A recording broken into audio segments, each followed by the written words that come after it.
Kumusta mga kaboxing? This is Boy Kalawang TV.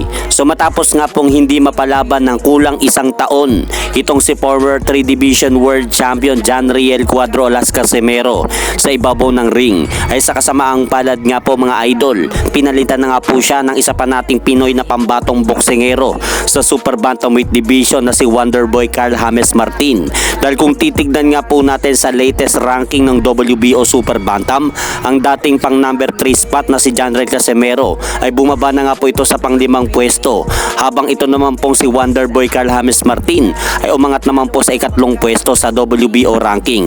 Kaya kung sakaling mapalaban na nga po itong si Cuadro Alas ngayong darating na buwan ng Oktubre at maging impresibo nga po ang panalo nito sa kanyang pagbabalik sa sport ng suntukan, ay asahan na po natin na muling mababago ang naturang ranking na yan sa WBO. At sa kabilang balita naman po mga idol, matapos makapanayam ni former World Welterweight Champion Sean Porter sa The Porter Way Podcast, itong si Sean Sittel ay pinagkumpara nga po ni Sean Sittel ng FightHype.com itong si pambansang kamao Manny Pacquiao at Terence Bud Crawford. Anya, sinabi ni Sean Sittel na walang duda na mas maraming na-accomplish si pambansang kamao Manny Pacquiao kumpara kay Terence Crawford.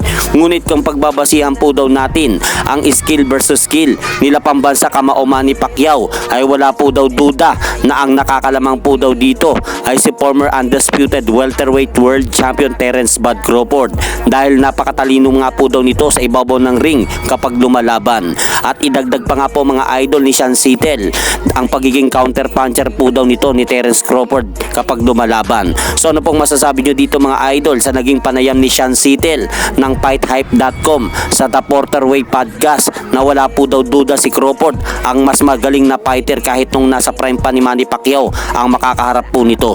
At hanggang dito na lang po muna ang aking update sa mga aganapan sa mundo ng boxing. At syempre mga idol, pakisuportahan nyo naman po muna ang ating munting channel. Maraming salamat po.